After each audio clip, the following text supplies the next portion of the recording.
Hoy les presentamos la descripción de las características de las personas con discapacidad auditiva, los estudiantes de fonoaudiología de la generación 2018-2021. Definamos primero qué es.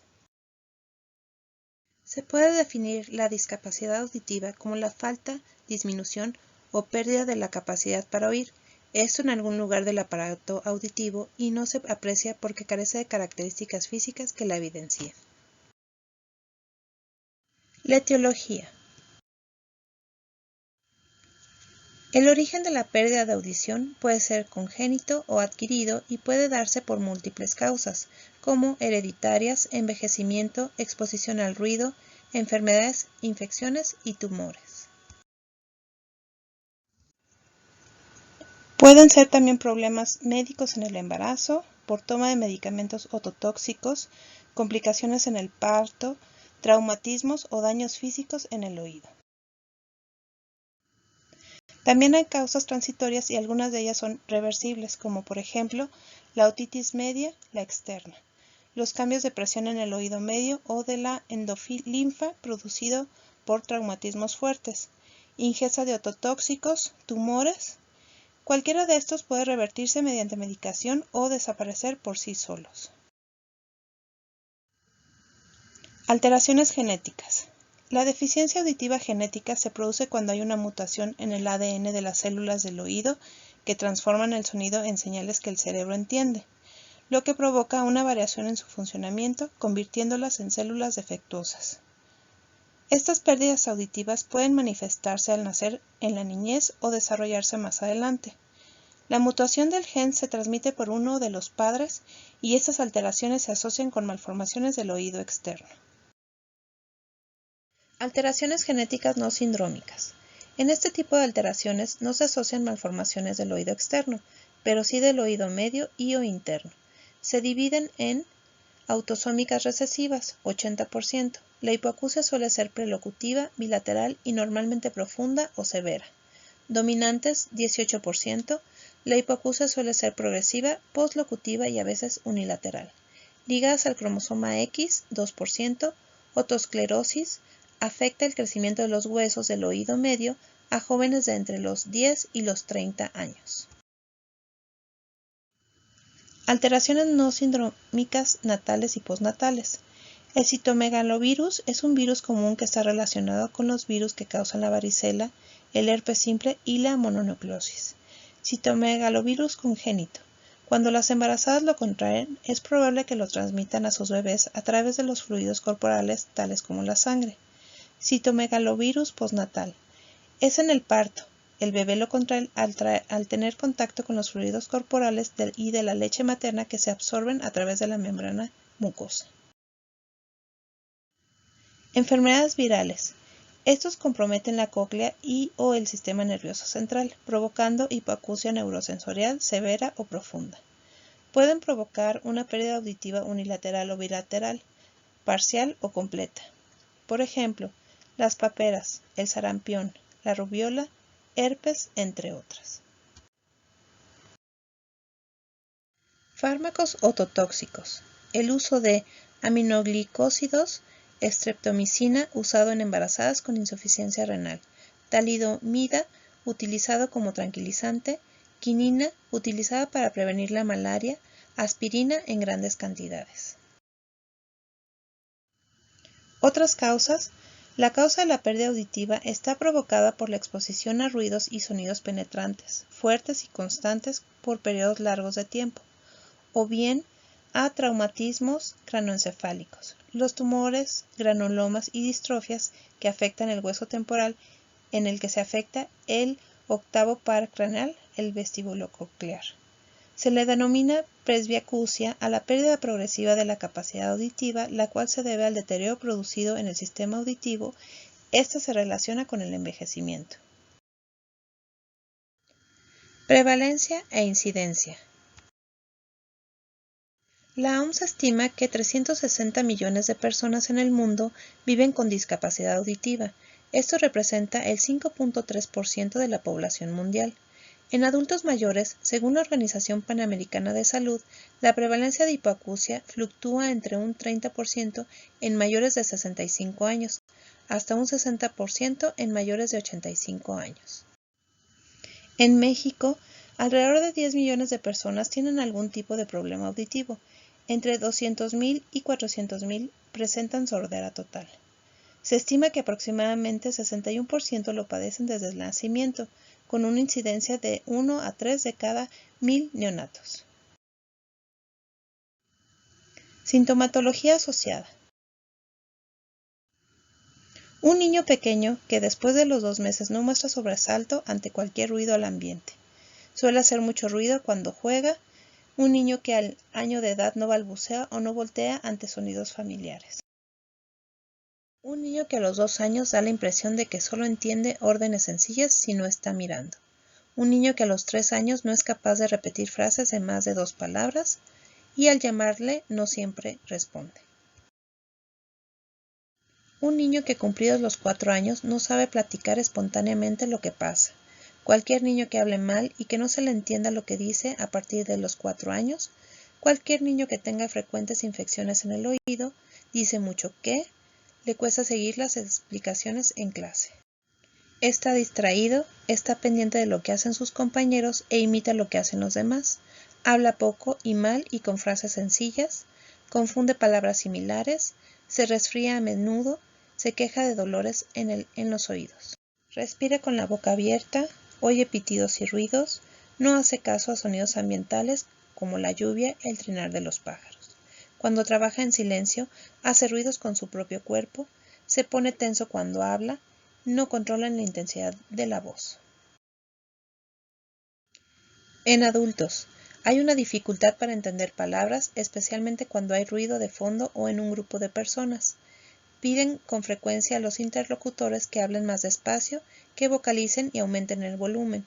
Las voces de otras personas suenan como murmullos o mal articuladas.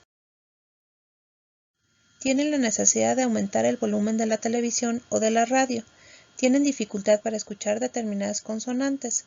Si la pérdida auditiva se produce en un solo oído, también se encontrarán dificultades para localizar de dónde provienen los sonidos. No participan en conversaciones o evitan reuniones sociales, por miedo a no poder comunicarse bien.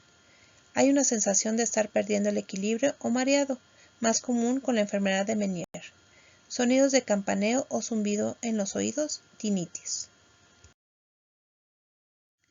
En el caso de la otitis, en la forma aguda de la enfermedad, existe dolor de oído, otalgia, fiebre, irritabilidad o autofonía, que es oírse en exceso la propia voz.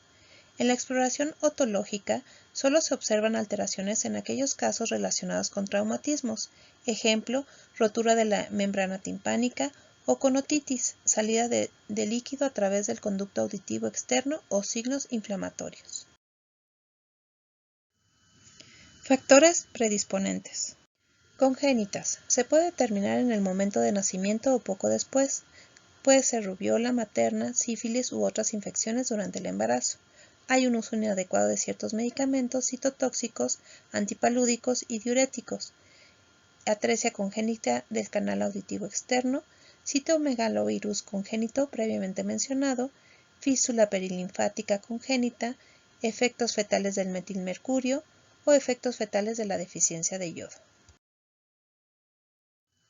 Las adquiridas son enfermedades infecciosas como la meningitis, sarampión y la parotiditis, infección crónica del oído como la otitis, el uso de algunos medicamentos, traumatismos craneoencefálicos, exposición a sonidos muy elevados y el envejecimiento. Las infecciosas pueden ser la meningitis, paperas, sarampión, otitis media, fiebre escarlatina e interrupción de los huesecillos.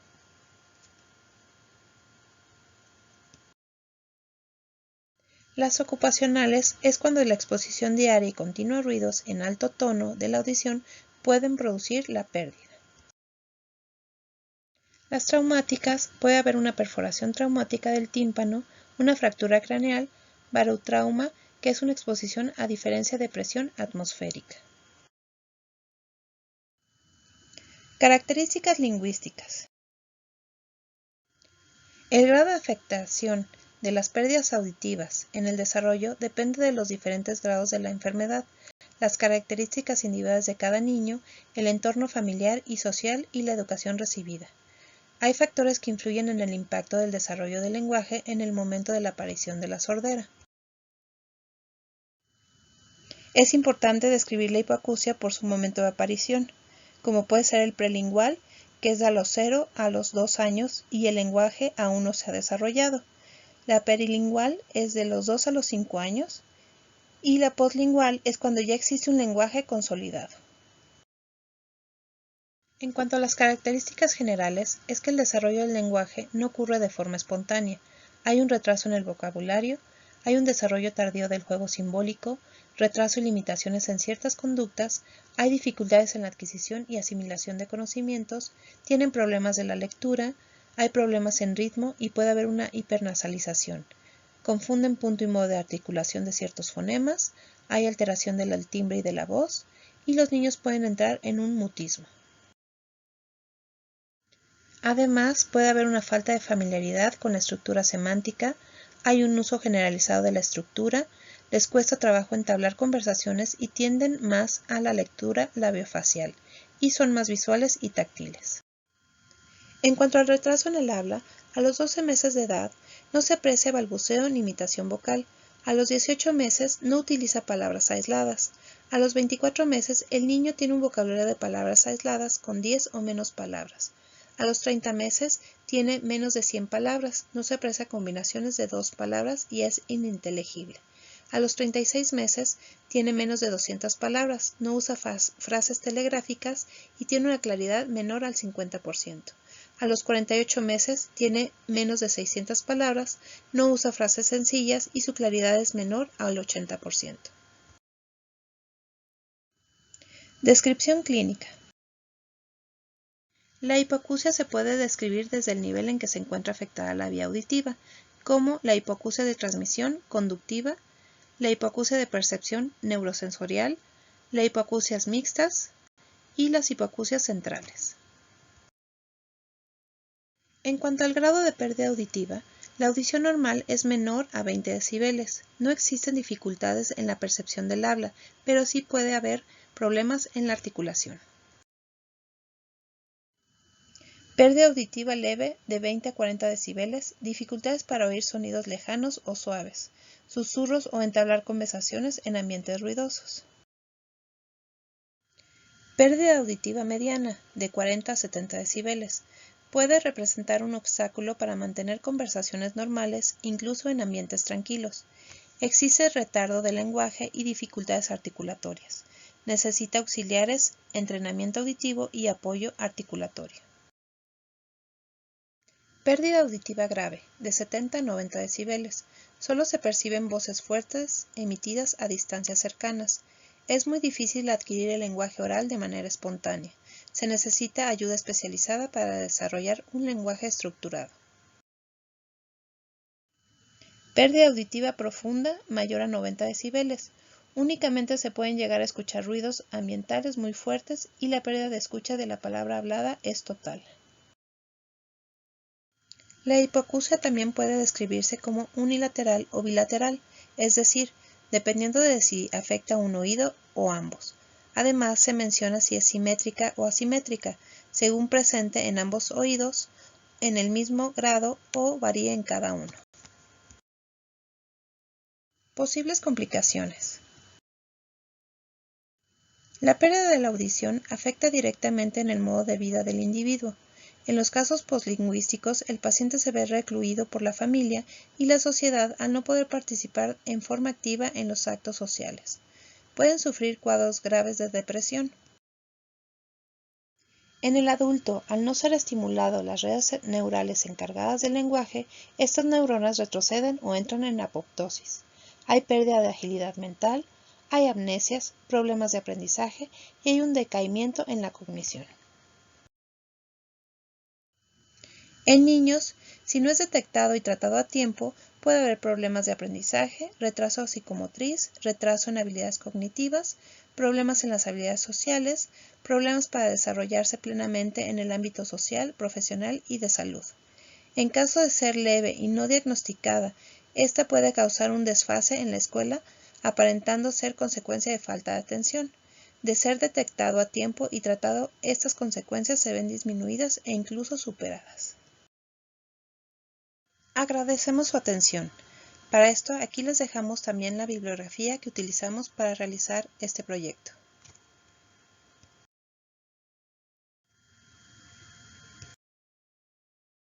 Gracias.